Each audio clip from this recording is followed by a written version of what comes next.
Bonjour, mon nom est Sandra Barrette, je suis directrice du Centre de renseignement Info ACQ. On constate souvent que le rythme effréné des transactions sur le terrain crée une pression pour conclure des transactions rapidement avec des délais serrés pour la réalisation des conditions. Vos devoirs de conseil et d'information prennent ici donc toute leur importance. Effectivement, malgré toute cette effervescence, vous devez prévoir des délais suffisamment longs pour permettre aux professionnels impliqués dans la transaction de rendre leur service, rencontrer leurs obligations déontologiques et éviter les imbroglios juridiques. Il en va ainsi pour la protection des parties que vous représentez et la vôtre. Vous devriez d'ailleurs conserver des traces écrites de vos conseils et informations transmises à ce sujet. Toutefois, saviez-vous que votre devoir de conseil implique parfois que vous alliez plus loin en référant à d'autres professionnels?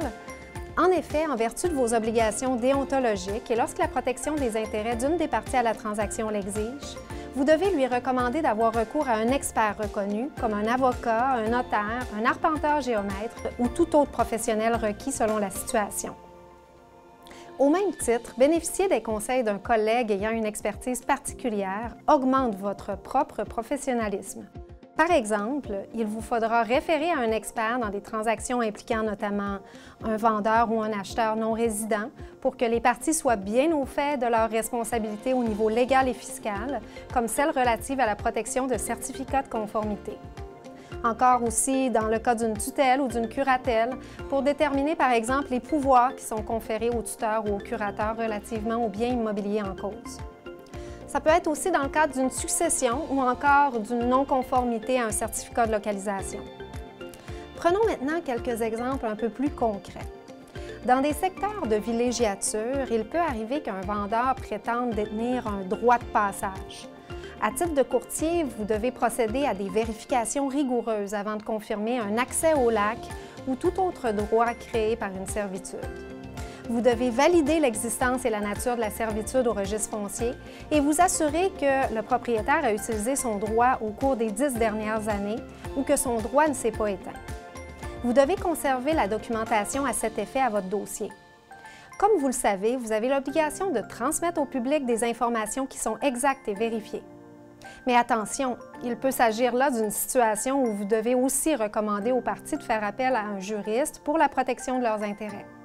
D'ailleurs, s'il y a un doute au sujet du libellé d'une servitude, vous ne pouvez pas interpréter l'existence de celle-ci et vous prononcer sur son type car cela relève du conseil juridique.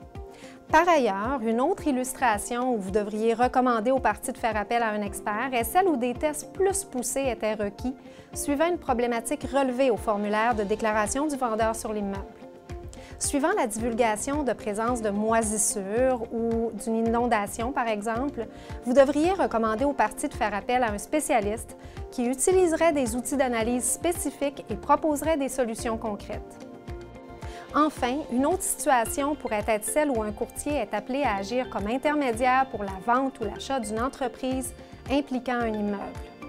Le courtier devra alors bien évidemment à ce moment référer les parties vers les ressources telles que des comptables ou fiscalistes qui sauront voir à leur protection et mettre à profit leur expertise relativement à la valeur du fonds de commerce, de l'achalandage et quant aux impacts fiscaux.